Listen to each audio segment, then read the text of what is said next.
Ako po si Miss Winnie at ito ang ating kwento. Ang pag-aasawa ay hindi isang mainit na kanin na kapag isinubo at napaso ay malaya tayong ilwa. Oras na tanggapin natin ang sakramento ng kasal ay hindi na natin pwedeng gawin ang lahat ng bagay na ginagawa natin noong tayo ay malaya pa. Subalit ito ang naging suliranin namin ng aking esposo dahil kahit mag-asawa na kami, pinili niyang gumawa ng kasalanan habang nasa kalagitnaan kami ng aming pagsasama. Ako po si Angela.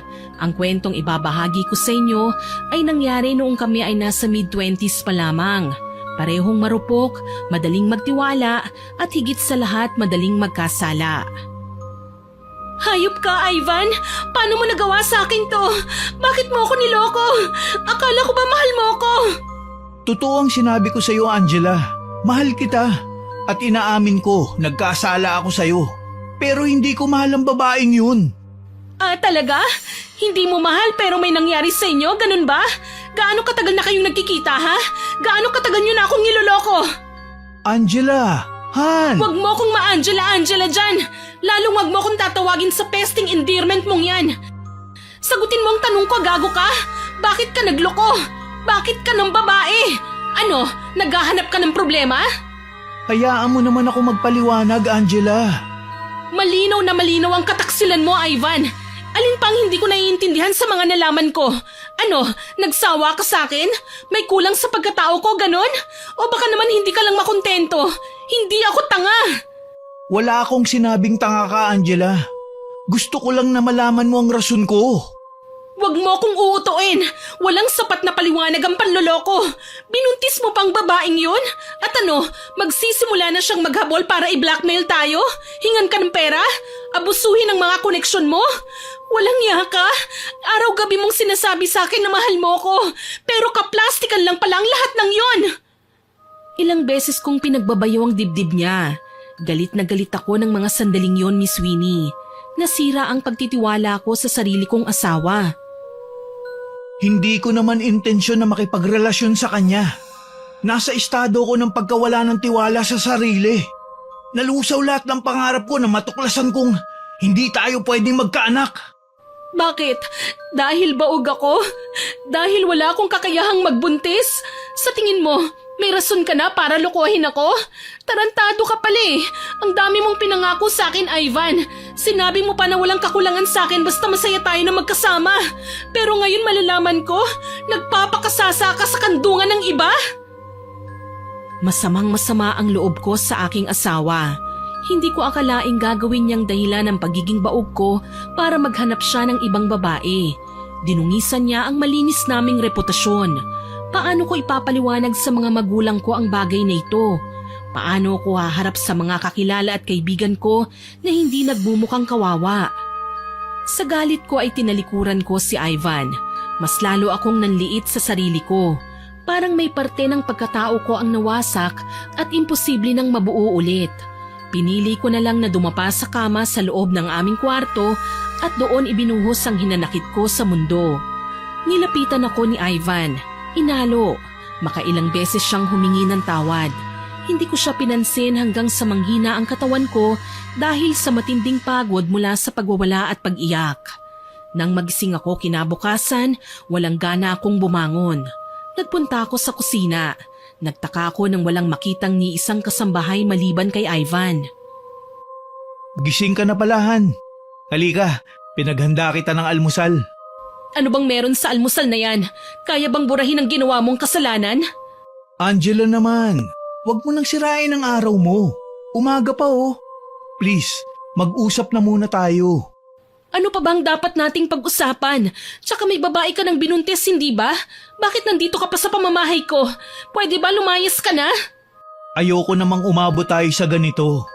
Please naman, mag-usap tayo ng maayos. Simula nang lokohin mo ko, nawalan na ako ng gana sa lahat ng sasabihin mo. Wala na akong tiwala sa'yo. Ikaw ang sumira sa relasyon natin. Sayang, Ivan. Minahal pa naman kita ng sobra. Mahal naman kita, Angela. Kaya sana, pakinggan mo ko. Hayaan mo ko magpaliwanag. Pumikit ako at huminga ng malalim. Kailangan kong ikalma ang sarili ko. Ayoko naman na magmuka akong kawawa sa harapan mismo ni Ivan. Ayokong magmuka akong miserable. Pagdilat ko ng aking mga mata, buo ang loob ko na kinausap si Ivan. Sige, mag-uusap tayo. Pero hindi ibig sabihin nito pinapatawad na kita. Ibang usapan na yon. Alam ko, pero sana, pakinggan mo naman ako. Ano pang hinihintay mo? Magpaliwanag ka na. Pauwi ako galing sa opisina nang munti ko na siyang mabangga ng minamaneho kong kotse. Mukha siyang takot, marumi ang damit, punit-punit at puro galos. Halos maglupasay siya nang lumapit sa akin at magmakaawa. Ano naman ang kailangan niya sa'yo? Humingi siya ng tulong na ilayo ko sa lugar na yon. Ayoko sana dahil natatakot ako na baka madamay sa gulong kinasasangkutan niya. Pero naawa naman ako sa kanya. Naisip ko, paano kapag ako naman ang nalagay sa alanganing sitwasyon at hindi rin ako tinulungan? Kaya sinakay ko siya sa kotse at dinala sa pinakamalapit na ospital. Natatandaan ko, yan ang gabing umuwi ka ng late pero nang tanungin kita ang sabi mo pagod ka lang. Ni hindi ka nag-abalang magpaliwanag. Hindi mo inisip kung ano ba ang mararamdaman ko sa pambabaliwala mo sa pangungumusta ko. Sana mapatawad mo ako, Han. Hindi ko namang ginusto na may mangyari sa aming dalawa eh. Nadarang lang ako ng matinding emosyon. Nagkataong may sakit ka na may mangyari sa amin. Lasing ako at nawala sa isip ko na hindi ikaw ang kasama ko. Talaga? Nawala sa isip mo? Nakakatawa. Ako ang asawa mo pero ako pa talagang nakalimutan mo? Hindi ko naman alam na magbubunga nangyari sa amin. Pero nang malaman ko yun, wala akong maramdamang saya sa puso ko. Ikaw lang ang gusto kong maging nanay ng mga anak ko. Ikaw lang ang kaisa-isang babaeng mahal ko. Kaya sinabi ko sa kanya na hindi na namin dapat pang ipagpatuloy ang ginagawa namin. Talagang ikaw pa ang nakipag-break? Ang kapal mo rin pala, no? Totoo naman yun, Han. Ikaw lang ang mahal ko. Kung nagkamali man ako, sana mapatawad mo na ako. Ayokong magkasira tayo. Please naman, bigyan mo pa ako ng isang chance. Magbabago na ako. Pangako. Hindi ako nakasagot kagad sa tinura ni Ivan. Tinitigan ko siya sa mga mata. Kita ko ang sensiridad mula doon kaya tumikhim ako. Ayaw ko din naman na magkasira kami. Kagaya nga ng sinabi sa akin ng mga magulang ko, may mga pagsubok sa buhay na hindi namin inaakala. Mga pagsubok na susukat sa tiwala at pagmamahal namin sa bawat isa. Maliban pa doon, bakit ko nga naman isusuko si Ivan? Ako ang legal na asawa. Ako ang dapat na nagpapakulong. Dapat na may kontrol. Hindi ang kung sino-sinong babae lang. Pinunasan ko ang aking luha tsaka matapang kong hinarap si Ivan. Hindi ako nagsiselo sa babae mo. Lalong wala akong rason para katakutan ng kagustuhan mong lumingon sa iba. Pero wala kang kawala sa akin, Ivan. Asawa mo ko. Sumumpa ka sa harapan ng Diyos at tao. Nagagampanan mo ng maayos ang pagsasama natin. Kaya ora mismo, itigil mo na ang koneksyon yung dalawa ng kabit mo. Wala akong pakialam kahit na magkakaanak kayo. Ako ang pinakasalan mo, kaya wala kang magagawa kundi ang pagtiisan ako. Bakit ko kailangang magtiis sa piling mo? Mahal naman kita. Pangako, hindi ko nakakausapin ng babaeng yun. Puputulin ko na ang lahat ng koneksyon ko sa kanya. Siguraduhin mo lang. Pasalamat ka at nagawa ko pang pigilan ng sarili ko na kasuhan ka. Yun naman kasi talagang dapat na bagay sa mga taong kagaya nyo eh. Ang kasuhan at ipakulong. Pero sige, bibigyan kita ng ikalawang pagkakataon. Oras na magkamali ka ulit, huwag mong sasabihin sa akin na hindi kita binalaan. Hindi na ako lilingon pa sa iba. Ikaw lang ang asawa ko, Angela. Hayaan mo, babawi ako sa'yo. Gagawin kong lahat, maibalik lang ang pagtitiwala mo. Hinayaan ko si Ivan na patunayan ang lahat ng mga sinasabi niya. Wala naman akong kontrol sa kung ano ang iniisip niya eh. Pero sigurado ako na kaya ko siyang patinuin dahil ayokong masira ang pagsasama namin. Mahal ko siya at hindi ako papayag na isang babae lang ang sumira sa amin. Lumipas ang mga araw hanggang sa maging linggo at buwan, napansin ko na ang pagbabago sa mga kilos ni Ivan. Maaga na siyang umuuwi galing sa trabaho. Mas naging doble ang pag-aalaga niya sa akin. Palagi siyang may pasalubong. Gumagawa siya ng paraan para makasama ko ng mas matagal, kaya naman kalaunan napatawad ko na rin siya. Bumalik na ang init nang noon ay nagsisimula na sanang lumamig naming pagmamahalan. Aalis na ako, Han. May gusto ka bang ipabili sa akin? Bumili ka na lang ng wine. Darating sina mama at papa eh. Maghahanda ako ng konti mamaya. Sige, mag-iingat ka dito ha. Mahal na mahal kita. Para namang may masamang mangyayari sa akin. Huwag kang mag-alala, okay lang ako dito. Sige, uuwi ako ng maaga. Ingat ka ha. Nakangiti kong hinatid ang aking mister hanggang sa kotse namin sa garahe. Nang makaalis na siya, napawi ang ngiti ko sa labi at napalitan ng lungkot. Siguro, mas masaya ang aming pagsasama kung may mga anak kami. Mas kumpleto ang kasiyahan na madarama ko kung may inaalagaan akong supling. Kaso ako ang may problema eh, hindi ko kayang magkaanak. Minsan na akong sumailalim sa test at natuklasan namin na may hormonal imbalance ako. Ayon sa doktor, hindi maglalabas ng eggs ang aking ovaries dahil hindi sapat ang hormones para matrigger na magpakawala ng egg cell sa kalagitnaan ng cycle. Hindi na raw epekto sa akin ang kahit na anong remedies, kaya maaga pa lang tinanggap ko ng tatanda akong hindi mararanasan kung paano maging ina. Kinahapunan, dumating na si Ivan. Dala niya ang wine na pinabibili ko, kaya naman tuwang-tuwa ang mga magulang ko na mahilig ding uminom. Hindi naman sa lasenggo sila pero habit na talaga ng pamilya namin na may kapares na wine o alcoholic drink sa hapag tuwing may salo-salo. Puring-puri nila ang putahing niluto ko, lalo na si Ivan. Ang sarap ng imbutido, Han. Ito pala ang pinagkakaabalahan mong gawin kagabi, ha? Paborito mo yan, hindi ba? Naisip ko lutuin naman natin ang mga gusto nating putahe. Hindi na natin matitikman ang mga yan kapag wala na tayo. Ikaw talaga. Natuto ka na magbiro. Hindi naman sa ganun. Makakakain pa rin naman tayo.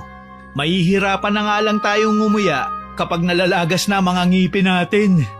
Alam mo, Han, may nabanggit si Yaya kanine tungkol sa kilalang hilot sa lugar nila. Magaling daw umasikaso ng mga babaeng nangangarap na magbuntis. May pinapahid na langis lang sa tiyan, tapos pagkalipas ng ilang buwan, hayun, himalang nagdadalang tao ng mga nagpahilot sa kanya. Talaga ba? Baka naman kwento lang yan. Hindi yun kwento, Han.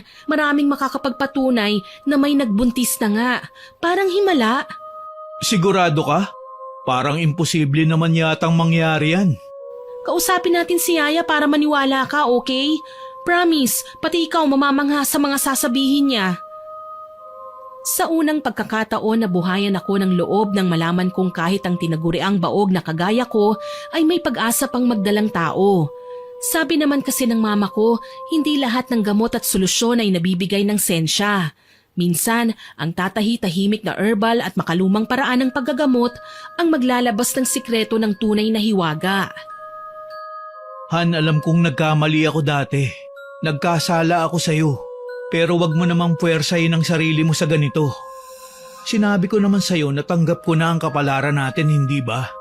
Okay na sa akin kahit hindi tayo magkaanak. Hindi mo kasi ako naiintindihan, Han eh. Okay na ako sa naging nakaraan natin noon, na minsan kang nagpadaig sa tukso. Pero ngayon, mas lalo kong nararamdaman ang kakulangan sa pagkatao ko eh. Gusto kong maranasang maging ina. Wala naman sigurong masama kung susubukan natin, hindi ba? Wala namang masama kung mangarap tayo ng kahit isang anak lang. Ayoko lang naman kasing umasakahan. Wala ngang naitulong ang mga espesyalista sa sitwasyon natin, hindi ba? Paano pa ang hilot? Walang mawawala sa atin kung ano man ang maging resulta. Ang importante malaman natin kung may pag-asa ba o wala. Ikaw ang bahala. Ang sa akin lang naman, ayokong masaktan ka o mag-isip pa ng kahit na ano na alam kong ikakapagod mo, ha? Huwag kang mag-alalahan. Magiging okay lang ako. Lahat naman tanggap ko eh. Kailangan lang natin ibahin ng pansamantala ang lahat ng paniniwala ko. Malay natin, lumihis ang swerte at tumapat sa atin. Sige, walang problema. Kahit anong hilingin mo, Han. Nahimok ko si Ivan na puntahan ang nasabing manghihilot. Kilala din siya bilang isang kumadrona at naging takbuhan ng mga babaeng buntis na hindi kayang magbayad sa ospital para isilang ang kanilang mga sanggol. Hindi naman malayo sa aming barangay ang kanilang lugar kaya madali naman namin itong natunton. Ito na ba ang bahay ng hilot? Mukhang ito na nga. Ayon sa description ni Yaya, maliit na bahay na gawa sa buong kahoy at kawayan. So, ito na nga yun. Subukan mo na lang na kumatok. Mabuti pa nga. Wala kasing tao dito sa labas eh. Baka lang may ginagawa o wala dyan sa bahay.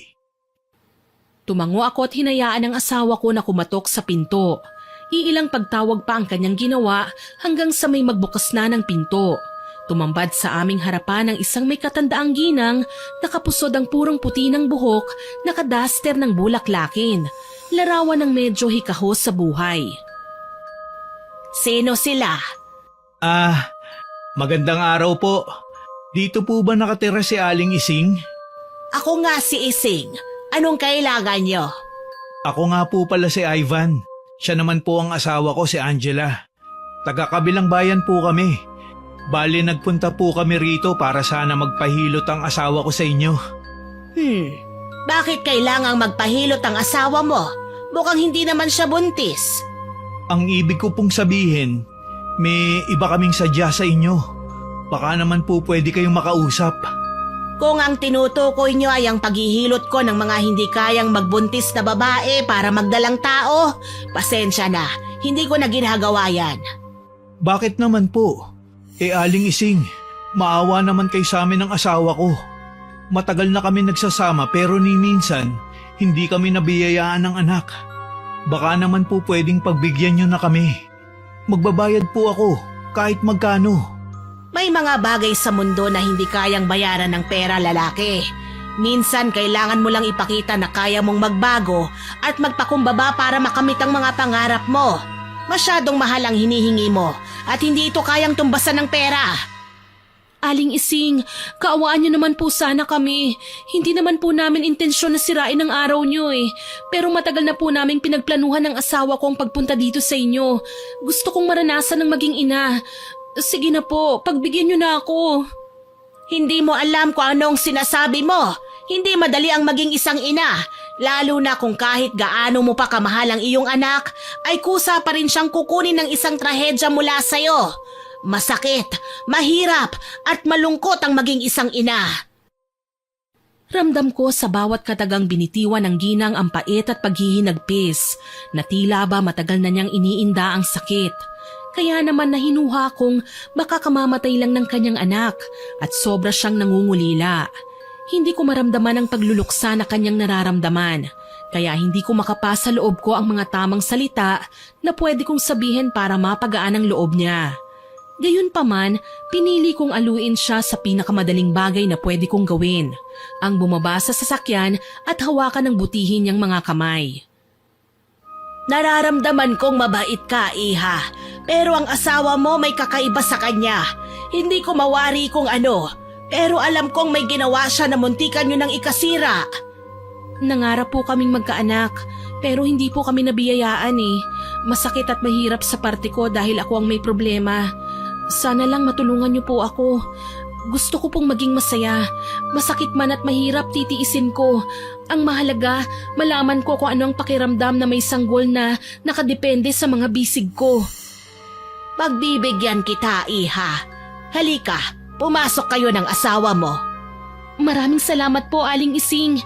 Tatanawin ko po itong malaking utang na loob.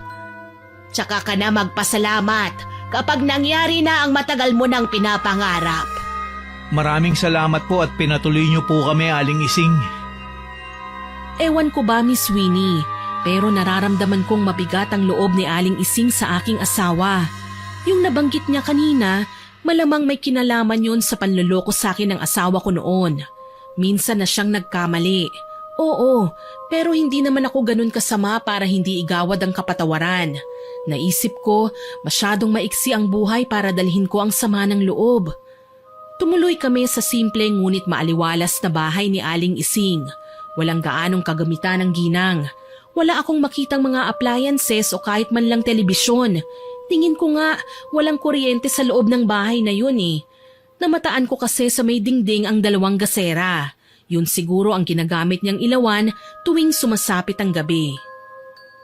Mukhang nakailang balik ka na sa doktor. Tama po kayo. Ilang beses na akong lumapit sa mga espesyalista para sa kalagayan ko.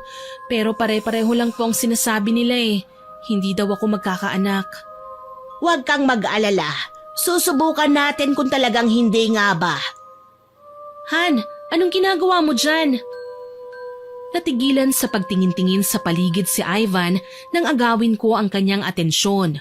May mangilan-ngilang litrato sa tila altar ang kanina pa tinitignan ni Ivan. Mukha siyang balisa, pero nagbago naman kaagad ang kanyang reaksyon nang mapalingon siya sa akin. Sorry Han, napagkatuwaan kong tignan ng mga literato. Ang babae sa larawang yan ay ang namayapa kong anak. Sorry po, Aling Ising. Hindi mo naman kailangan humingi ng tawad sa akin eh. Wala ka namang kasalanan sa nangyari sa kanya. Bakit po? Ano pong nangyari sa kanya? Nabuntis siya ng kasintahan, kaso hindi pinanagutan. Nalaman niyang pamilyado ang lalaking yon kaya sa sobra niyang lungkot, nagpakamatay siya. Sinama pa niya sa kabilang buhay ang apo ko. Kawawa naman sila. Kawawa nga sila, pero hindi naman yon naramdaman ng lapastangang lalaki na yumurak sa pagkatao niya. Sa pagkakataong yun, tila tinakasan na ng kaluluwa ang itsura ni Ivan. Para siyang mahihimatay, kaya naman hindi ko na napigilan ang sarili ko at nilapitan siya. Han, ano bang nangyayari sa'yo? Mukhang nahihilo ang asawa mo. Halika, paupuin mo siya rito. Ayos lang naman ako Han. Wala kang dapat na ipag-alala. Sigurado ka? Hindi yan ang sinasabi ng itsura mo eh. May problema ka ba? Hindi siya nakapagsalita ng damhin ng ginang ang kanyang noo, tsaka dinantay ang dalawang daliri sa kanyang pulso. Mukhang may nararamdamang kakaiba sa tiyan ng asawa mo. Mabilis ang pintig ng pulso niya. Ang mabuti pa, subukan ko munang tignan ang kalagayan niya. Mabuti pa nga po. Naku, huwag na po Aling Ising. Ayos lang naman po ako. Sigurado ka ba? Mukhang mahihimatay ka na eh. Nagugutom lang siguro ko. Wala naman tayong nadaan ng kaninang kainan para sana mag-stop over, di ba? Huwag ka mag-alalahan. Nagugutom lang ako. Nako, pasensya na. Nakalimutan ko man lang na alukin kayo ng kahit kape man lang. Teka, pagtitimpla ko kayo. Maraming salamat po, Aling Ising. Kaagad kaming tinalikuran ng ginang sabay pasok sa kanyang kusina. Kuryoso ko namang tinampal ang braso ng aking asawa. Han, ano bang nangyayari sa'yo? Hindi ako naniniwala na nagugutom ka lang. Kilala kita eh. Alam ko may nakita ka na naging dahilan ng pagkabalisa mo. Wala naman Han. Nagsasabi talaga ako ng totoo. Marami lang akong iniisip. Hayan na si Aling Ising. Pagpasensyahan nyo na ang nakayanan ko. Bago pa man kayo dumating kanina, may nilaga na akong kabote. May lamang ding mainit na tubig ang termos dahil mahilig din akong uminom ng kape. Naku, okay na po ito, Aling Ising. Malaking bagay po ito sa amin. Ikaw, Han, heto na. Kainin mo ng kamote habang mainit pa. Salamat po Aling Ising. Habang kumakain, dinamarin ni Aling Ising ang aking pulso. Parang inaalam niya ang mga bagay tungkol sa akin. Maya-maya pa, may nilatag siyang banig sa sahig. Ipinakita niya sa amin ang hawak niyang langis. Halika, iha. Mahiga ka rito sa sahig. Hihilutin natin ang tiyan mo. Sige po, Aling Ising.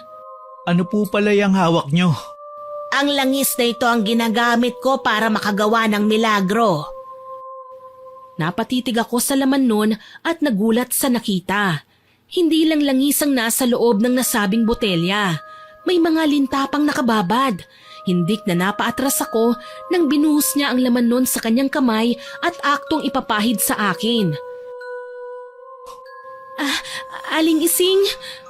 Huwag kang matakot, iha. Ito naman ang ginagamit ko para madaling magbuntis ang isang babae. Alam mo kasi, may tsansa ka pang magbuntis eh. Hindi ko lang alam bakit nasabi ng doktor na isa kang baog. Talaga po? Sigurado po ba kayo dyan sa sinasabi nyo? Oo naman, sigurado ko. Epektibo ang langis kong ito. Subok na ang galing at marami na ring natulungan. Ikaw, akala ko ba gusto mong magbuntis? Opo, Aling Ising. Gustong gusto. Bueno, ako na ang bahala sa lahat. Magtiwala ka lang at magdadalang tao ka rin. Para sa akin, mabait naman si Aling Ising. Hindi ko lang tiyak kung bakit para akong may napapansin sa kanya na kakaibang emosyon na hindi ko mawari. Para bang nagbago ang timpla ng pakikitungo niya kay Ivan. Gayunpaman, hindi ko na pinalaki ang issue. Baka naman kasi namamalikmata lang ako. Hindi masakit magmasahe ng tiyan ng ginang. Parang may inaayos lang siya sa bandang puson ko habang sinasabayan niya ng pag-uusal ng ritual. Ilang sandali pa, tumigil na siya sa pagsasalita. Pinabangon na niya ako.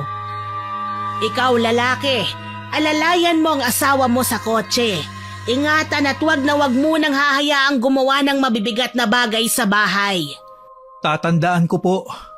Iha, mag-iingat ka ha. Huwag ka munang maliligo ng isang araw. Pero pwede kang maghilamos at magpunas. Ang mahalaga, kailangang sipsipin muna ng balat mo ang langis na ipinahid ko sa'yo. Maraming salamat po, Aling Ising. Hindi niya tinanggap ang bayad na ibinigay ko sa kanya. Ayon sa matanda, walang kapalit na halaga ang ginagawa niya dahil masaya na siyang tumutulong sa iba. Lamang nang mauna na akong maihatid ni Ivan sa kotse, pinabalik niya ang aking asawa sa bahay niya. Napakunot ako ng noo dahil napansin kong seryoso silang nag-uusap. Tingin ko pa nga, pinagagalitan ni Aling Ising ang aking asawa. Lupaypay kasi si Ivan nang dumating sa kotse. May problema ba, Han? Wala naman, Han. Halika na, umuwi na tayo. May hindi kasi nasabi, alam ko. Gusto mo bang magtampo ako sa'yo? May mga ibinilin sa akin kasi si Aling Ising. Tapos sa susunod na linggo, babalik daw tayo sa bahay niya. Hihilutin niya raw ulit ang tiyan mo. Yun lang ba? Bakit? May iba pa ba siyang naisip na sabihin sa atin? Pagod lang ako, Han. Pwede ba? Huwag ka ng maraming tanong. Naramdaman ko ang inis sa tono ng boses ni Ivan kaya napahalukip-kip ako sa isang tabi. Hindi ko nagustuhan ang pagsusuplado niya sa akin. Dahil naging abala na rin kami sa pagbabiyahe, hindi na ako nagsalita pa hanggang sa makauwi na kami sa bahay. Hindi rin ako nagpaalalay sa kanya at padabog akong nagtungo sa aming kwarto. Pinili kong magmukmuk doon hanggang sa pumasok naman si Ivan at kausapin ako. Han? Okay ka lang ba? Pasensya ka na sa akin kanina ha. Napagod lang talaga ako. Hindi ko naman intensyon na pagsungitan ka eh. Ayos lang. Ganyan ka naman talaga kapag may ginagawa tayong bagay na akala ko na pagkasunduan na natin pero hindi pa pala. Sanay na nga yata ako sa'yo eh. Palagi ka nalang ganyan. Ipinamumukha mo sa akin na ako lang ang may kagustuhang magkaanak. Han, wag mo namang sasabihin yan. Mahal na mahal kita at gusto kong magkaanak tayong dalawa. Kaso lang, mali yata ang taong nilapitan natin. Paanong mali? Nakita mo naman ang ginawa niya, hindi ba? Naniniwala akong matutulungan niya tayo, Han. Tsaka pwede ba? Ang dami mong dinadahilan sa akin eh. Hindi naman sa ganon, Han. Ang sa akin lang. Hayaan mo na ako magpahinga, please. Iwan mo na muna ako. Han, hayaan mo muna ako magpaliwanag. Hindi na kailangan. Sige na, umalis ka na. Wala siyang nagawa kundi ang iwanan nga ako sa loob ng kwarto. Sayang lang dahil mukhang mahalaga ang sasabihin niya na kailangan kong mapakinggan. Sana lang pinakinggan ko siya ng mga sandaling yun. Sana hindi ko na muna siya pinaalis. Kasi walang sino man ang mag-aakala na magkakagulo kami ng hindi namin inaasahan. Kalagitnaan ng gabi nang marinig ko ang mahinang pag-ungol ni Ivan. Pupungas-pungas pa akong bumangon at nilingon siya sa aking tabi. Nakapikit ang lalaki pero animo na nanaginip ng masama. Butil-butil na ang pawis niya sa muka. Sinubukan ko siyang gisingin. Han? Han, gising! Nananaginip ka! Han, ayos ka lang ba? Han, itago mo ko. Babalikan niya ako. Maghihiganti siya. Please, huwag mo sasabihin na nandito ako, Han. Ano bang nangyayari sa'yo? Ayoko pa mamatay, Han. Maawa ka. Nagkasala ako pero pinagsisihan ko na yun. Han, nananaginip ka lang, okay? Maayos nga tayong natutulog dito sa kwarto, oh. Walang sino man ang mananakit sa atin. Iba to. Nababalot siya ng puot. Hindi niya mapapalagpas ang pagkakataon na makapaghiganti sa akin. Sabihin mo nga sa akin ang totoo, Ivan. Kahapon ka pa balisa eh. Simula nang matitigan mo ang litrato ng anak ni Aling Ising. Ano, siya ba ang babaeng nabuntis mo? Siya ba ang babaeng kabit mo? Han, oo. Siya ang sinasabi ko sa'yo. My God! Anak siya ni Aling Ising! Sa pagkukwento ng ginang kahapon, nagpakamatay ang anak niya, Ivan! Nagpakamatay ang babaeng nabuntis mo! Hindi ko naman ginustong mangyari yun. Wala sa isipan ko na gagawin niya ang pagkitil sa buhay niya kasama ang aming anak. Aming anak. Tila gumuhit ang sakit sa aking puso nang marinig ang sinabi ni Ivan. May anak siya, oo, pero hindi mula sa akin. Nakakalungkot lang isiping kailangan pa niyang magkasala para lang makuha ang pangarap na matagal na niyang gustong makuha. Isang supling na magtutuloy sa aming lahi. Malungkot na hinaplos ko ang aking sinapupunan. Hindi ko alam kung talaga bang tutulungan kami ni Aling Ising. Ngayon, nasagot na ang aking katanungan tungkol sa mga kakaibang reaksyon ni Aling Ising para kay Ivan kahapon. Alam ko na ang rason kung bakit at hindi ko maiwasang matakot. Paano kung hindi lang normal na hilot ang ginagawa o kayang gawin ng ginang? Nakita ko kung ano ang ginawa niya kahapon at alam kong marunong siyang umusal ng mga orasyon. Niyakap ko si Ivan. Sorry kung hindi kita binigyan ng chance na makapagpaliwanag kahapon. Nabulag ako sa sarili kong init ng ulo na hindi ko man lang napansin na may kinatatakutan ka na pala. Hindi ako natatakot para sa sarili ko, Han. Kinakabahan ako dahil baka kung ano ang gawin niya sa'yo. Ayoko magkaproblema tayo kung saan kailangan mo magdusa. Natatakot ako sa mga pwede niyang gawin. Huwag kang mag-alala, kakausapin ko si Yaya. Tutal siya naman ang lubos na nakakakilala kay Aling Ising eh. Aalamin natin ang mga bagay-bagay. Hindi na muna tayo babalik sa bahay niya. Kailangan muna natin siyang kilalanin. Baka saktan ka niya, Han. Kung makatingin siya sa akin kahapon, may bakas ng recognition. Marahil, bago namatay ang anak niya ay naipakilala ako ng babae sa kanya. Siguro sa pamamagitan ng litrato. May ilang litrato ko noon na kinuha sa opisina. Baka siya ang kumuha. Saka nagpakilala ako sa pangalan ko kaya malinaw na alam ni Aling Ising kung sino ko. Ang ikinakatakot ko lang, baka sa'yo niya ibunto ng ganti. Hindi mangyayari yun. Malaki ang tiwala ko na wala siyang gagawing masama sa akin. Wala naman akong kasalanan sa kanya eh. Tsaka hindi naman kami personal na magkakilala maliban na lang sa paglapit ko sa kanya. Sana nga, Han. Pero habang maaga pa at natuklasan ko na kung sino siya, hihingi ako ng tawad sa lahat ng nagawa ko sa anak niya. Hindi ko na maibabalik pa ang buhay niya pero sana tanggapin ni Aling Ising ang pagpapakumbaba ko. Ayokong ikaw ang magdusa sa kasalanan, ako lang naman ang gumawa. Niyakap ako ng mahigpit ni Ivan. Alam kong sa pagkakataong ito, tuluyan na nga siyang nagbago. Hindi na siya nagtatago sa akin ng sikreto. Lahat ng nangyayari sa buhay niya, kahit ang kaliit-liitang detalye ay binabanggit niya sa akin. Kaya kailangan kong tulungan ang aking asawa. Sa pagkakataong ito, ako naman ang magliligtas sa kanya. Ayoko nang may sumira pa sa pagsasama namin. Kinaumagahan, masinsinan kong kinausap ang aming kasambahay na tinuturing ko na ring ina. Ang aking yaya na simula sa pagkabata ay inaruga na ako at binigyan ng pagmamahal. Diretsahan kong tinanong sa kanya ang mga kakayahan ni Aling Ising at dito ko nakumpirma na maliban sa pagiging komadrona at hilot ay takbuhan din ng mga api ang ginang dahil may kakayahan din siyang mangulam. Hintakot kong ibinalita sa aking asawa ang mga nalaman ko. Diyos ko, ito na siguro ang parusa sa mga kasalanan ko. Han, huwag mong i-stress ang sarili mo. Please, kumalma ka, okay? Magiging ayos din ang lahat. Pangako ko yan sa'yo. Baka kung ano ang gawin niya sa'yo. Kaya ko ang sarili ko at magsilbisa ng aral sa'yo ang pangyayaring ito. Wag na wag mo nang uulitin. Kahit kailan, hindi na mauulit ang pangyayaring to. Hindi na ako lilingon sa iba dahil ikaw lang ang mahal ko. Alam ko naman yun eh. Ang kailangan lang natin gawin, balikan si Aling Ising. Ipaliwanag natin ang lahat. Humingi tayo ng tawad at mangako tayo na magiging mabuti na. Sa tingin ko naman kasi, hindi siya literal na masama eh. Nalulungkot lang siya dahil namatay ang anak niya.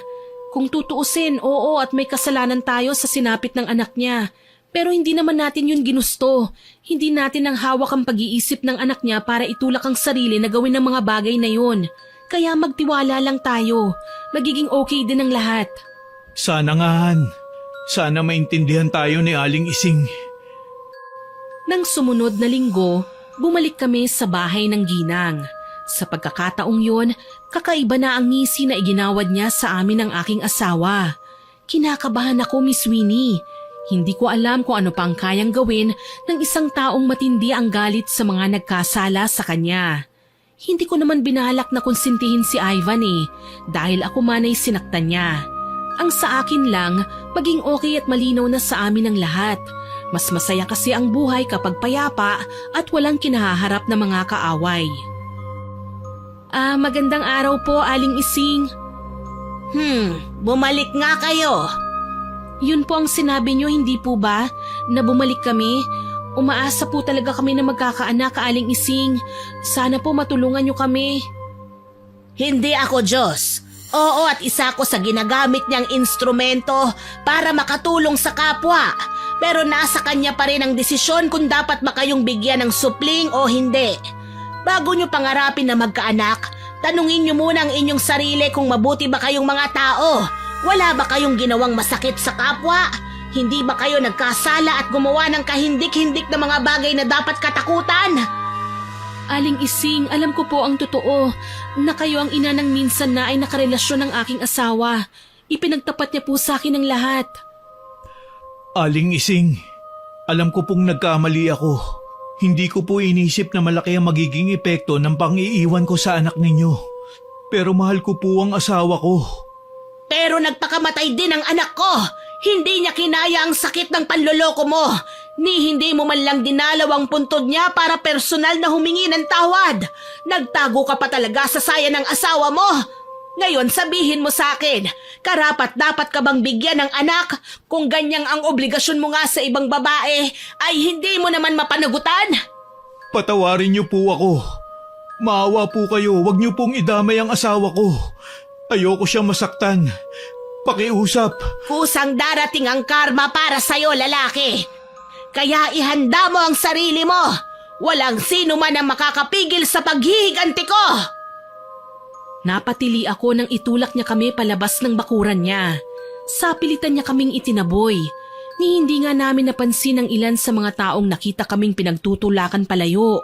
Marahil, nagtataka sa kung ano ang naging kasalanan namin at kinailangan kaming palayasin ng matanda. Para wag nang lumaki pa ang iskandalo, dali-dali kaming umalis. Hindi na kami nag-abala pang magmakaawa sa kanya ng lubusan. Nasabi na namin ang mga kailangan naming sabihin. Alam ko mapagtatanturin ni Aling Ising na sinsero kami sa paghingi ng tawad. Sa paglipas ng mga araw, nawawalan na ako ng pag-asang magkakaroon pa kami ng anak. Inabala ko ang aking sarili sa pag-aasikaso ko kay Ivan. Alam kong may nagbago. Naging matamlay kasi siya at palaging tulala. Hindi nakakapagtrabaho ng maayos at lalong ayaw makipag-usap kahit sa akin. Nawala na rin siya ng ganang kumain. Nakatanaw lang siya sa bintana. Parang malalim palagi ang kanyang iniisip. Han, ayos ka lang ba? Anong nararamdaman mo? Wala, Han. Wala akong nararamdamang sakit. Sigurado ka ba? Alam mo kasi lahat ng ginagawa mo napapansin ko Madalas malalim ang iniisip mo. Marami kang kakaibang ginagawa kapag nag-iisa ka lang dito. Kinakabahan ako sa pwedeng mangyari, Han. Sana naman huwag kang masyadong magpa-apekto. May namatay na tao dahil sa kataksilan ko sa relasyon natin, Han. Nakukonsensya ako. Alam ko, pero hindi ka dapat nagpapa-apekto. Oo, nagkasala ka, pero hindi mo naman inutusan ng anak ni Aling Ising na magpakamatay. Hindi mo yun ginusto. Sa totoo lang, hindi ko din naman ginustong makarelasyon ng babaeng yun. Nagkataon lang na naawa ako sa kanya nung una kami magkakilala. Nararamdaman ko ang takot niya, ang paghahanap ng sino man na makakatulong sa kanya. Biktima siya ng karahasan, Han.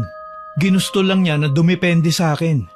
Pero hindi ko akalaing matutuntun niya ang kahinaan ko, ang pagnanais kong magkaroon ng anak. Kaya nga may nangyari sa amin. Siguro, kung wawakasan ko ang buhay ko, baka magtatapos na din ang pag-usig ng konsensya ko. Napapikit ako sa sakit ng muli niyang banggitin ang tungkol sa bagay na yon. Mas lalo kong naramdaman na napapalayo na sa akin ang aking asawa. Katangahan o pag-aastang martirman kung matatawag, pero ayokong mapalayo siya sa akin. Kinailangan kong ipaglaban ang para sa akin. Bigat na ang nararamdaman ko, kaya napayakap ako sa kanya. Yan ang wag na wag mong gagawin ha, Ivan. Mahal na mahal kita. Hindi ako papayag na mawala ka sa akin. Kaya kung pwede lang ayusin mo ang sarili mo. Magpakatatag ka dahil kailangan kita. Malaki ang kasalanan ko sa inyo, Han. Dapat lang talaga na mamatay na ako. Hindi totoo yan. Nagkamali man tayo, hindi ibig sabihin nun ay marumi na tayo. Deserve nating magkaroon ng second chance. May karapatan tayong magbago. Kaya sige na, tatagan mo ang sarili mo. Ayokong may mangyaring hindi maganda sa'yo. Sana naman matutunan mo ring patawarin ang sarili mo. Susubukan ko, Han. Gagawin ko ang lahat, maging mas mabuti lang na asawa sa'yo. Salamat. Salamat, Ivan. Nakikita ko naman na sinusubukan din ng aking asawa na kalimutan ang mga nangyari. Alam kong nag-a-adjust pa siya sa mga bagay-bagay pero hindi ko pa rin maiwasang malungkot sa tuwing napapansin ko ang pagkahulog ng kanyang dati ay malusog na pangangatawan. Madalas siyang atakihin ng sakit ng ulo. Minsan humahantong pa yun sa pagwawala niya at may mga panahon na hindi niya ako nakikilala. Takot na takot ako. Tila nawala ang matibay na pader na dati ay sinasandalan ko. Mas kailangan niya ng tulong ngayon. Inalalayan ko siya at pinakain. Naging routine ko na ang samahan siya kahit sa banyo dahil pati sa paglalakad niya ay hirap na hirap siya. Nawala na rin kasi sa isip ko ang magmakaawa pa kay Aling Ising dahil alam ko naman na kahit kailan hindi niya maibibigay ang tulong na noon ay hinahanap namin. Kailangan naming magpakatatag at tanggapin na hindi na nga kami magkakaanak. Kalaunan, naratay na sa kama si Ivan. Mahirap na para sa kanya ang gumalaw-galaw kaya dinala ko siya sa isang albularyo na rekomendado naman sa akin ng aking mga kakilala, si Mang Baldo. Tulungan niyo naman po ang asawa ko, Mang Baldo. Kailangan niya pong gumaling. Huwag kang mag-alala, Iha. Gagawin ko ang lahat ng aking makakaya para matanggal ang karamdaman niya. Sana nga po. Naaawa na kasi ako sa asawa ko eh. May mga gabing nagsisisigaw siya sa sakit ng kanyang ulo. Hindi na nga namin siya magawang pigilan dahil nagwawala siya eh, at panay ng banggit ng kamatayan. Mukhang hindi normal ang pagkakasakit ng asawa mo. Teka, siguro isagawa na muna natin ang pagtatawas. Para saan po yan, Mang Baldo? Para malaman natin kung ano ba talaga ang tunay na nangyari sa kanya. Ang pinagmulan ng kanyang karamdaman. Sa paraang ito, malalaman natin kung paano natin siya gagamutin. Gawin niyo po ang lahat ng magagawa niyo, Mang Baldo. Ako naman ay nakaalalay lang po sa kanya. Kung ganun, simulan na natin to. Nagpakuha ang albularyo ng telang itim. May pinatong siyang kung anong patag na bagay doon na animo sangkalan tsaka naglagay ng itlog sa gitna. Pinalibutan niya ng abo ang sangkalan tsaka siya nagsindi ng kandila sa pagitan naming dalawa. Umusal din ang orasyon ng lalaki habang ginagawa niya yon. Maya-maya pa, napasinghap ako ng umihip ng malakas ang malamig na hangin. Magkahawak kamay kami ni Mang Baldo dahil anya, may elemento raw siyang katuwang sa panggagamot na siyang tutulong sa amin na malaman ng mga bagay-bagay. Kahit anong mangyari, Iha, wag na wag kang bibitiw sa pagkakahawa ko. Kapag ginawa mo yun, pwedeng sumali sa atin ang ilan sa mga masamang elemento na imbis na makatulong ay baka manggulo pa sa ating isinasagawang ritual. Tatandaan ko po, Mang Baldo. Pakiabot mo ang tawas. Para saan po ang tawas? May katumbas na epekto din yan sa mga nilalang na kagaya ng asin. Pero hindi ito basta-basta na tawas. Nagmula pa ito sa mga ninunuko na katulad ko na mga albularyo din. Sige po, tatandaan ko. Iniabot ko sa kanya ang tawas at pinagmasdan siyang isaboy ito sa aming paligid. Narinig naming umungol ang nakahigang si Ivan. Nag-aalala ako sa aking asawa. Gusto ko man siyang lapitan ay hindi pwede. Nakagapos kasi ang lalaki at mukhang may pinaghahandaan si Mang Baldo na gagawin. Hindi naman ako natatakot na baka saktan niya kami ng aking asawa, lalo na't marami ang tao sa loob ng bahay niya at karamihan sa kanila ay mga galing pa sa malalayong lugar na gustong magpagamot ng kanilang karamdaman. Nang matapos na ang kanyang pag-oorasyon, nagmuestra siya sa akin. Pwede na tayong magbitiw, Iya. Sige po, Mang Baldo. Ngayon, malalaman natin kung ano ba talaga ang nangyayari sa asawa mo. Sana nga po, nag-aalala na ako sa kanya eh. Sobra. Gagabayan tayo ng aking kaibigan, isang puting elementong nakahandang tumulong sa mga tao. Diyos ko, tulungan mo po kami. Nakita ko nang hawakan ni Mang Baldo ang itlog at inilagay sa gitna ng tila sangkalan.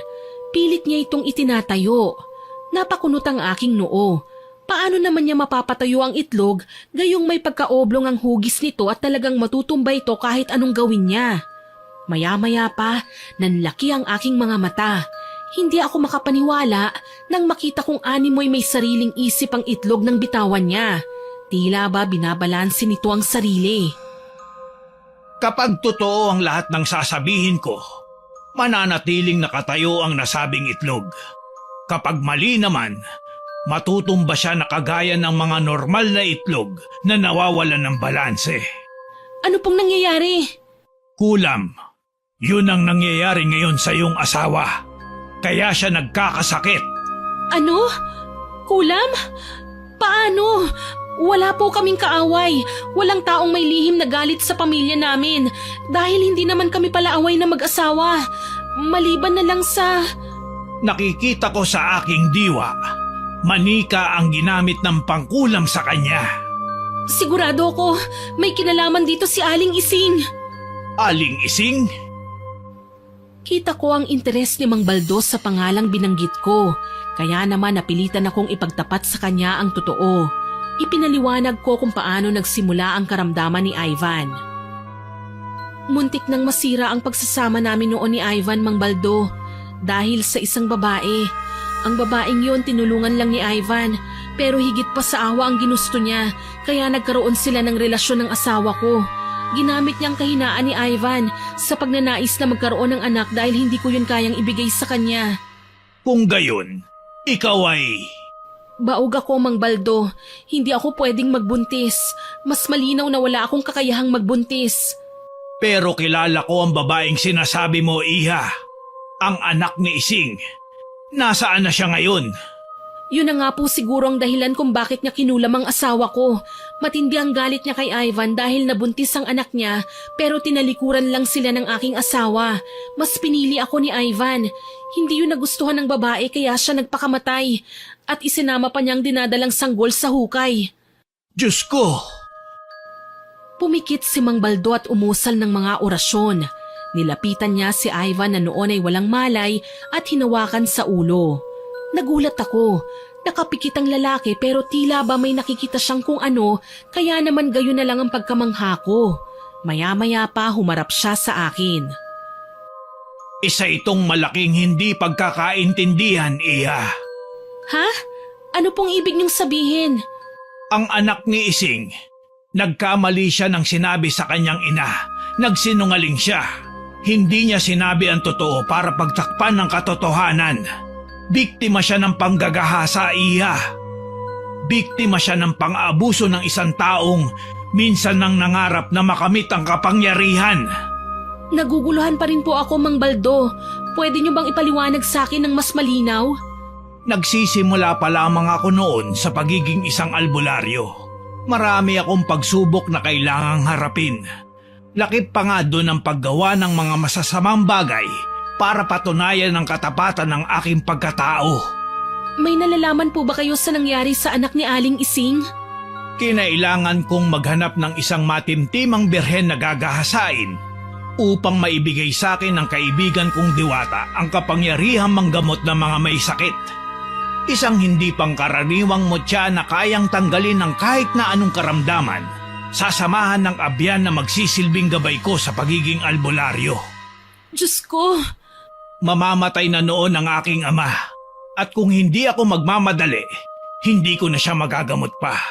Kaya naghanap ako ng birheng dalaga na kukumpleto sa kakayahan ko. Ang anak ni Ising ang napili ko. kayo ho ang gumahasa sa kanya? Ako nga. Ikinulong ko siya sa kamalig at doon ginawa ang lahat ng masasamang bagay na pwede kong gawin sa kanya. Pero nagbunga ang ginawa ko. Sinabi niya yun sa akin, ngunit tinalikuran ko siya. Nagkataong kasakasama ko na ang abyan ko at nagagawa niya akong sapian. Hinabol ko ng itak ang anak ni Ising ng gabing yun, pero nakatakbo siya hanggang sa namataan ko na lang nakasakay na siya sa isang kotse.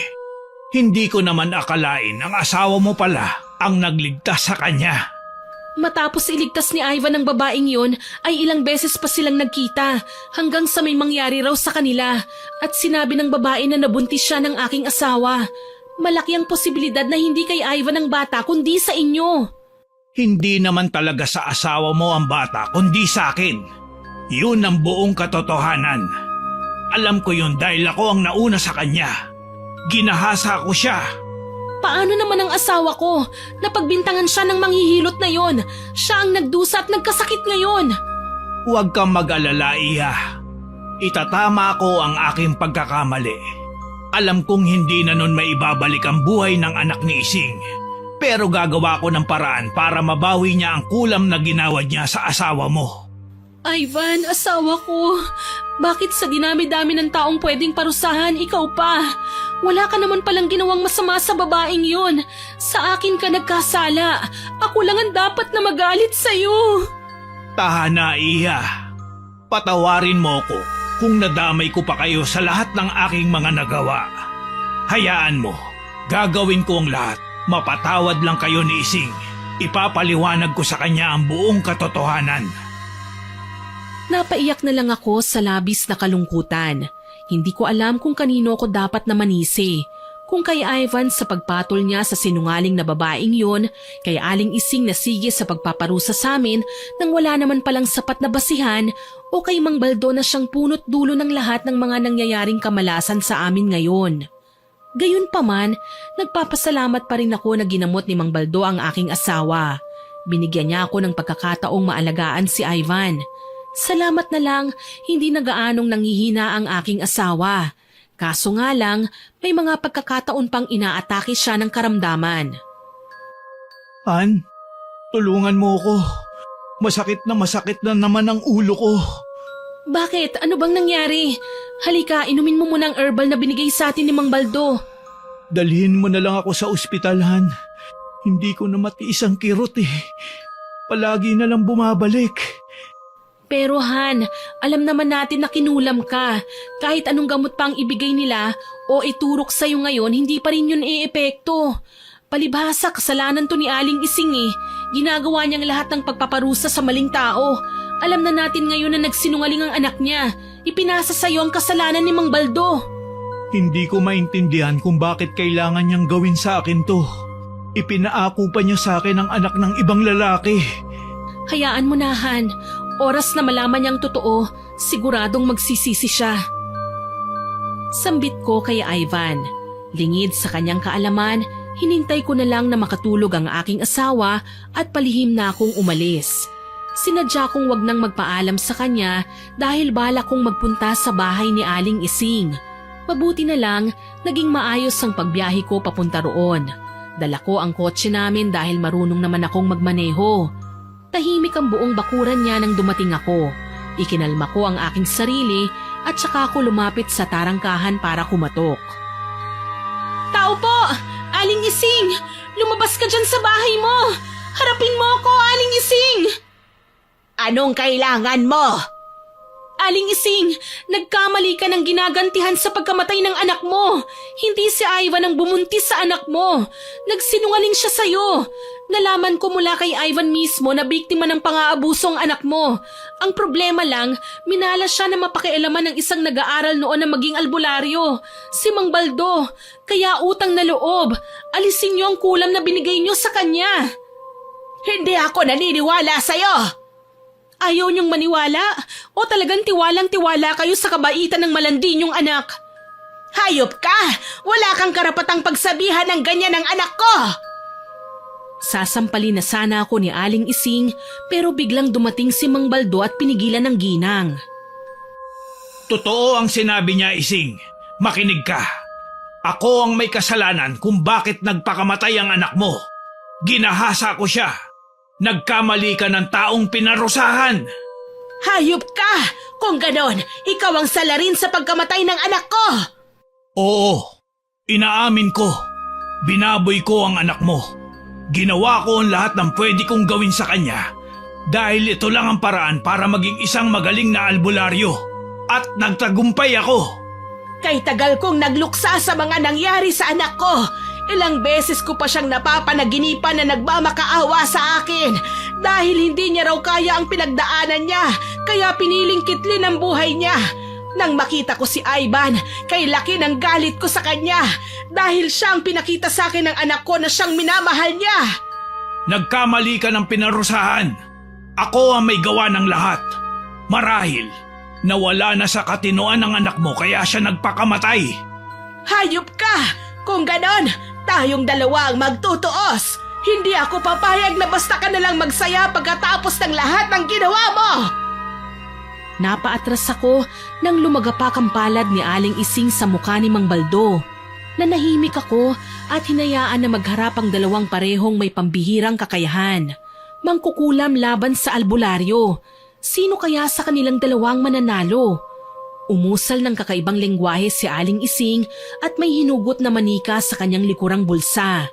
Tsaka ko lang napansin na may kalmot na sa pisngi si Mang Baldo at nagdurugo yun pero ang pinakapunto ang balat niyang sumabit sa kuko ni Aling Ising ang ngayon ay nakakabit sa manikang hawak ng matanda. Humanda ka ngayon sa akin! Huwag, Aling Ising! Huwag kang mananakit ng kapwa mo! Huwag kang makikialam! Kaligayahan ko to! Makakaganti na ako alang-alang sa anak ko! Mas lalong hindi ako papayag sa gusto mo! Dudurugin kita!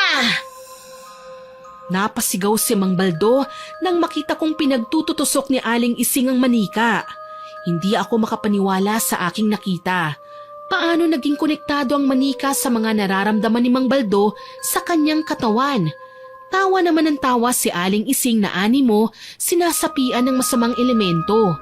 Sa katunayan, tila nakikiisa sa kanya ang panahon. Bigla na lang kumulimlim ang langit at nagbabadya ng masamang panahon. Diyos ko, alam ko pong kami ng asawa ko ang naiipit sa labanang ito. Pero sana naman po wag na nilang palalain pang sitwasyon. Naparito ko para aminin ng lahat ng ginawa kong kasalanan. Pero hindi ako papayag na saktan mo sina Ivan at Angela dahil nagkamali ka ng taong nais mong paghigantihan. Wala akong pakialam! Lahat ng aharang sa landas ko mamamatay! Hindi ako papayag na may ibang madamay. Ako ang labanan mo! Babaha ang dugo mo sa bakuran ko, Baldo! Isang malakas na busina ang nagpatigil sa tangkang pagsugod ng dalawa sa isa't isa. Pamilyar ang paparating na kotse at nakilala ko ang driver namin. Sakay ang asawa kong nangihina na sa labis na karamdaman. Halos nagkulay itim na ang kanyang muka, kaya naman natataranta na akong sinalubong siya. Han? Diyos ko, Han! Hindi ko na kaya, Han. Siguro, hanggang dito na lamang ako. Patawarin mo ako sa lahat ng nagawa kong kasalanan sa'yo. Wag! Ayoko! Mang Baldo, Aling Ising! Maawa naman po kayo, tulungan niyo ako! Maawa kayo! Ivan, bakit ba kasi sumunod ka pa rito? Hindi nakakayanin ng katawan mo! Nag-aalala po kasi ko sa aking asawa. Hindi ko na kayang makitang nahihirapan siya. Sandali. Kailangan mong inumin ang langis na ito. Yan ba ang sinasabi mong magaling ka na kaya mong gamutin ang lahat? Hindi mo kailangang patayin si Ivan. Pinagbintangan lang siya ng anak mo. Anak ko ang nasa sinapupunan niya. Napaiyak na lang ng kay lakas si Aling Ising. Halos hindi na niya magawang huminga ng maayos. Bigla niyang niyakap ang sarili, kaya kahit alam kong hindi ako dapat makampante, kinailangan ko siyang lapitan. Aling Ising, maawa naman po kayo. Wala pong kasalanan si Ivan.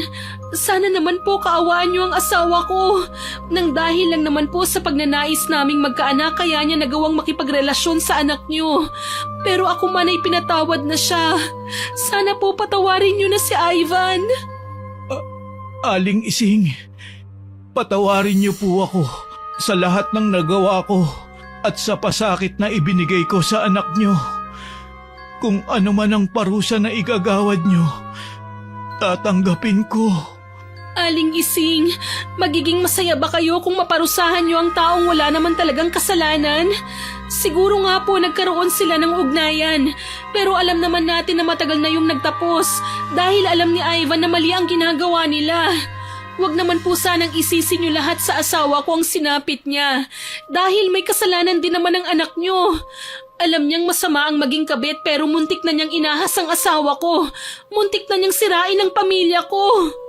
Sa tingin mo, makikinig pa ako sa inyo? Sama-sama kayong mamamatay! Aling Ising, wag!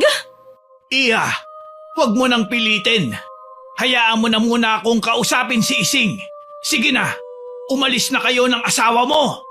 Han, umalis na tayo. Halika na. Pero papaano po kayo, Mang Baldo? Baka mapahamak kayo. Huwag niyo na akong alalahanin. Sige na, umalis na kayo. Opo, aalis na kami. Mag-iingat po kayo. Dali-dali kong inalalayan ang aking asawa pagsakay ng sasakyan. Minwestrahan ko na lang ang driver namin na magmaneho na lang dahil sa kotseng dala ko nakasakay si Ivan. Pagdating sa bahay, mangiyak-ngiyak na nagpaalalay ako sa mga kasambahay na maihiga sa kama si Ivan. Hinang-hina na ang aking asawa. Halos hindi na nga gumagalaw ang kanyang mga mata eh.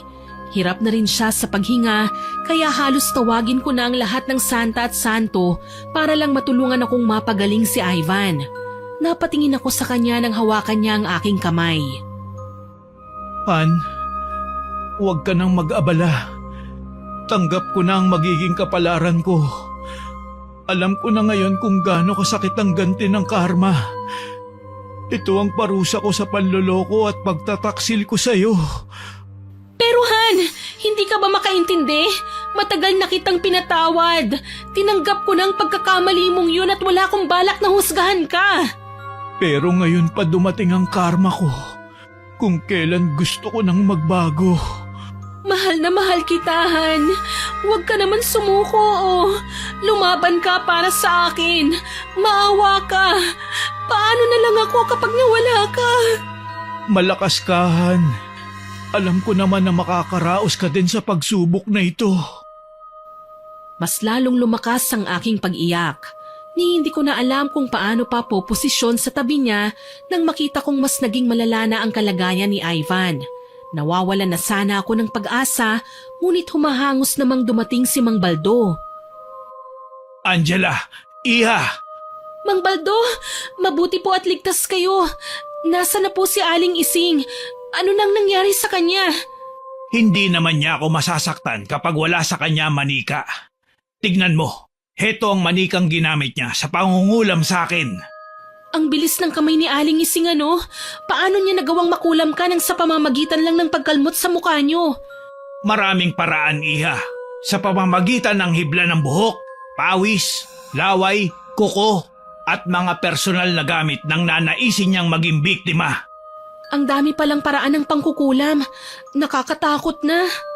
Hindi ko alam kung ano ang nangyayari dahil ayaw mawala ng sakit ni Ivan. Pero huwag kang mag-alala, Iha. Susubukan ko siyang gamutin. Ivan? Ivan! Pinaalis ako ni Mang Baldos sa tabi ng aking asawa. May kinuha siyang mga dahon sa kanyang dalang basket. Pinatong niya yun sa noo ni Ivan at tinalian ng kulay puting panyo. Umusal siya ng mga hindi maintindihang lengguwahe. Tama na po, Mang Baldo. Hindi ko na kaya. Magpakalalaki ka, Ivan. Kailangan ka ng asawa mo. Huwag kang susuko. Lumaban ka. Palagi mong tatandaan na mahal kitahan. Hanggang sa kamatayan, dadalin ko ang iyong pagmamahal. Mas mahal kita, Ivan. Pakiusap. Diyos ko, tulungan mo po kami. Maawa ka sa amin. Mas lumakas ang palahaw ko nang naging maputla na ng tuluyan si Ivan. Halos mabaliw ako sa kasisigaw. Ni hindi ko na napansin ang ingay mula sa labas ng bahay kasabayang pagpasok ni Aling Ising sa kwarto namin ni Ivan. Aling Ising? Baldo, tumabi ka riyan. Ako ang gagamot kay Ivan. Diyos ko, tulungan mo po ang asawa ko. Ivan, binabawi ko na ang lahat ng karamdamang iginawad ko sa'yo. Magpagaling ka. Lumaban ka. Aling Ising, malaki po ang kasalanan ko sa inyo. Patawarin niyo ako sa nagawa ko sa anak ninyo. Huwag mo nang alalahanin yon, iho. Alam ko na ang totoo. Pinatatawad na kita sa naging kasalanan mo sa anak ko.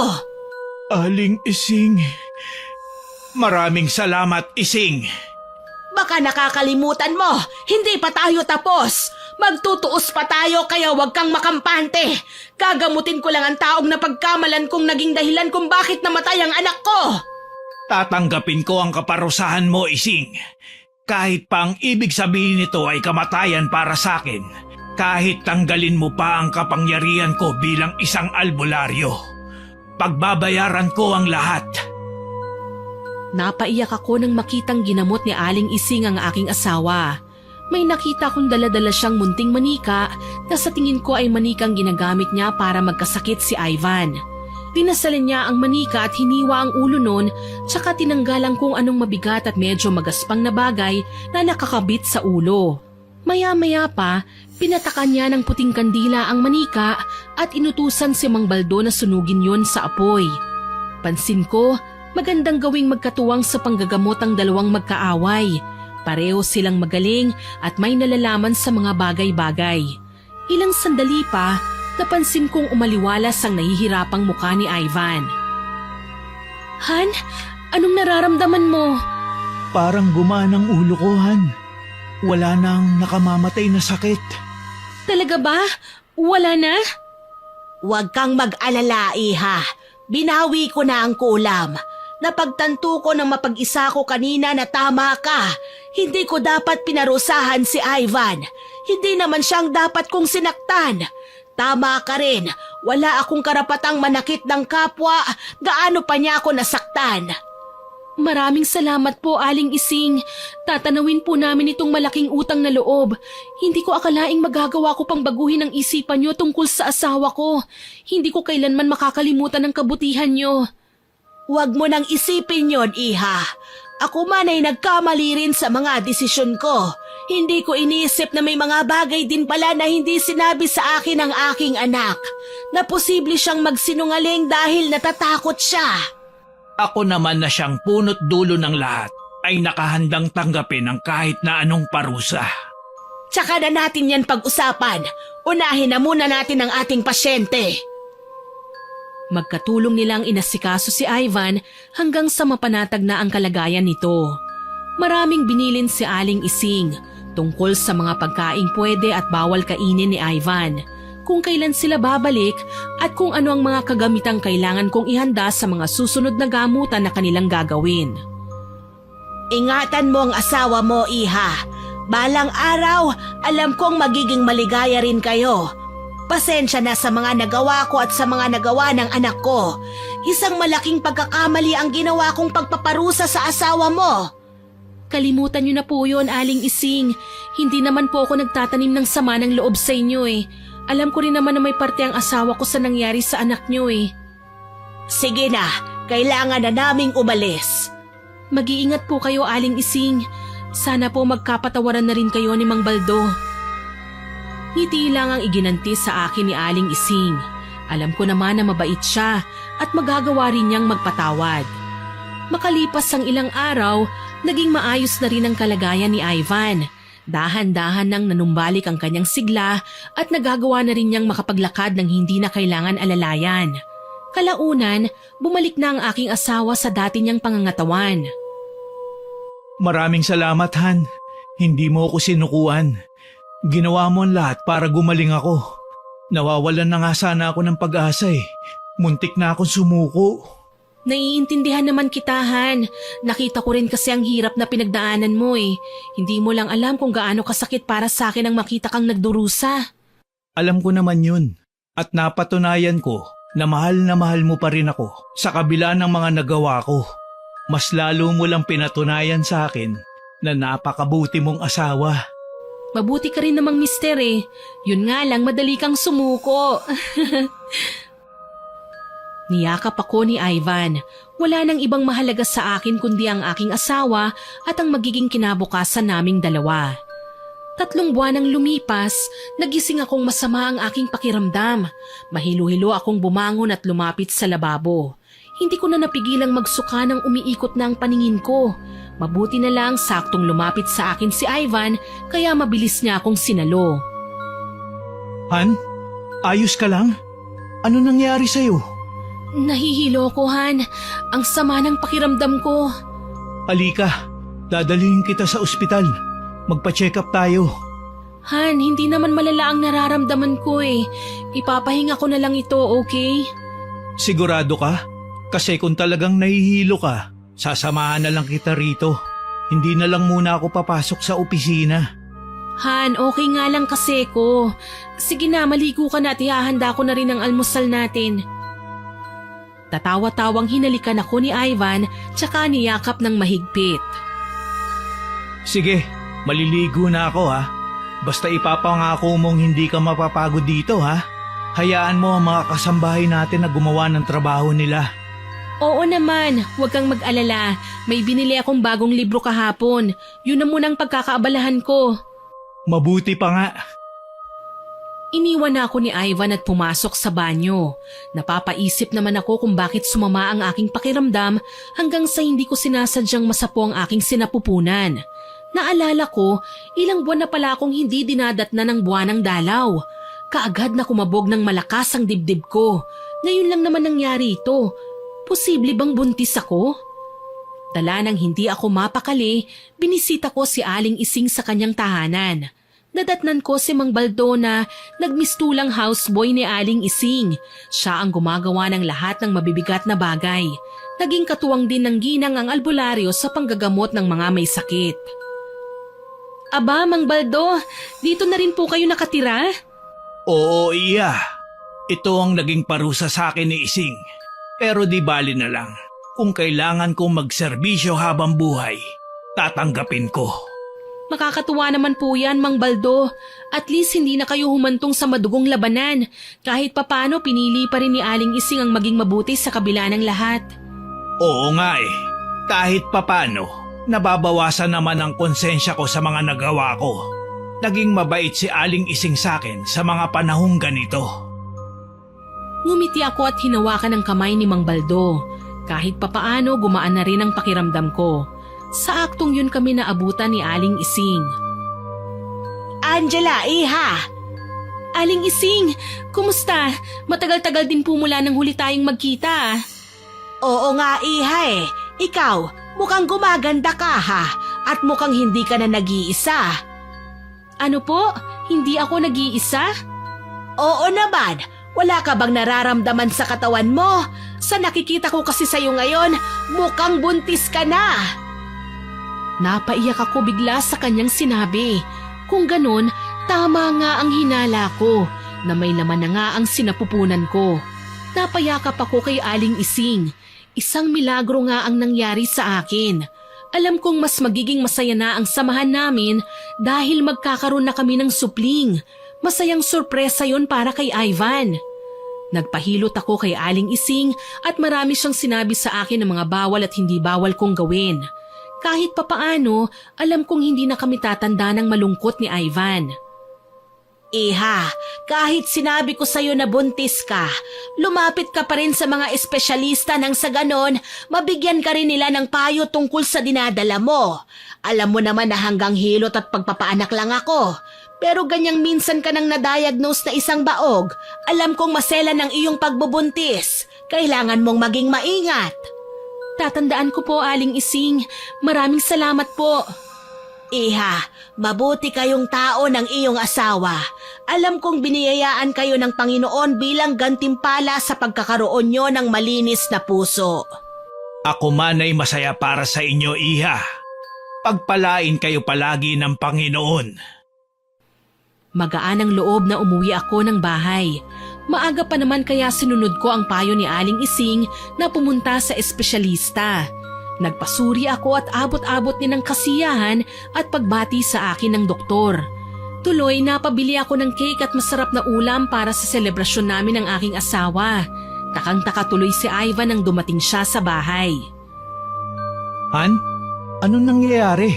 Bakit parang ang dami naman yata nating ulam? Halika Han, maupo ka muna. Pagsisilbihan kita. Han, parang nakakatakot naman yata tong ginagawa mo ah. Ano bang meron? Mahal na mahal ka namin, Han. Mangiyak-ngiyak kong wika habang hawak ko ang aking tiyan at may iniabot akong papel kay Ivan. Kunot ang noon niyang tinanggap ang papel na may tatak ng kilalang ospital kung saan ako nagpasuri. Ilang sandali pa, nakita ko ang pagkinang ng tuwa sa mga mata ni Ivan. Hindi siya makapaniwalang nagpapalit-palit ng tingin sa akin at sa papel na binigay ko sa kanya. Totoo ba to, Han? Buntis ka? Ha? Hindi ba to biro? Sigurado ka? Oo, buntis ako. Ano, pananagutan mo na ba ako, ha? Oo naman. Sa wakas, natupad na ang ating pangarap. Magiging tatay na ako! Woo! At magiging nanay na ako, Han. Magiging isang masayang pamilya na tayo. Pangako, mas magiging mabuti kong asawa para sa'yo at ama sa ating magiging anak. Walang pagsidla ng kaligayahan ko ng mga sumunod na araw. Alam kong halos lahat ng tao sa aming bahay ay nagdiwang dahil sa kaalamang nagdadalang tao ako. Ingat na ingat at animo kristal kung ituring ako ng mga tao. Lalong-lalo na si Ivan na halos ayaw akong makitang nagkikikilos kahit man lang sa pagtutupi ng aming pinaghigaan. Han, anong ginagawa mo? Ako nang bahala dyan. Baka mapahama kayo ni baby eh. Han, ang OA mo. Okay lang naman ako, no? Huwag mo na kasi kong pansinin. Ang gaan-gaan kaya nitong ginagawa ko. Kahit na. Gusto mo bang mapagalitan ako ni Aling Ising? Alagang-alaga kita, pero mas inaalagaan ka niya. Sana naman makinig ka sa akin. Ang mabuti pa, magbasa ka na lang dito. Marami akong biniling libro sa'yo, di ba? Ano ba naman kayo? Halos hindi na nga ako makagalaw eh. Tama naman ang asawa mo, Iha. Hayaan mo na ang mga kasambahay ninyo ang kumilos. Ang dapat sa'yo ay magpahinga. Mang Baldo, nandito na pala kayo. Nasaan po si Aling Ising? Nandito na ako! Bakit may nagkakagulo ba rito? Wala naman po, Aling Ising. May pasaway pong buntis dito sa bahay, Aling Ising. Ayaw makinig at panay ang paglilinis sa kwarto namin. Angela, Iha, hindi ba't binilinan na kita? Pasensya na po, Aling Ising. Nabuburyong na po kasi ko eh. Wala na akong ibang ginawa kundi ang matulog, kumain, magpahinga. Nakakasawa rin po kasi. Iha, minsan ka lang magbuntis kaya kailangan mong ingatan. Alam mo naman na masyado yung maselan. Ayokong maging peligroso ang buhay nyo ng magiging anak mo nang dahil lang sa katigasan ng ulo mo. Kita mo na? Hindi lang ako ang magagalit sa'yo. Pinagkakaisahan niyo yata ako eh. Ayaw niyo na ba sa akin? Natawa si Aling Ising at mahigpit akong niyakap. Dahan-dahan nang nagkakaumbok ang aking tiyan. Sa katunayan, mga maternity dress na ang suot ko para hindi maipit si baby dahil may kapayatan ako noon at sanay magsuot ng mga body fit na damit.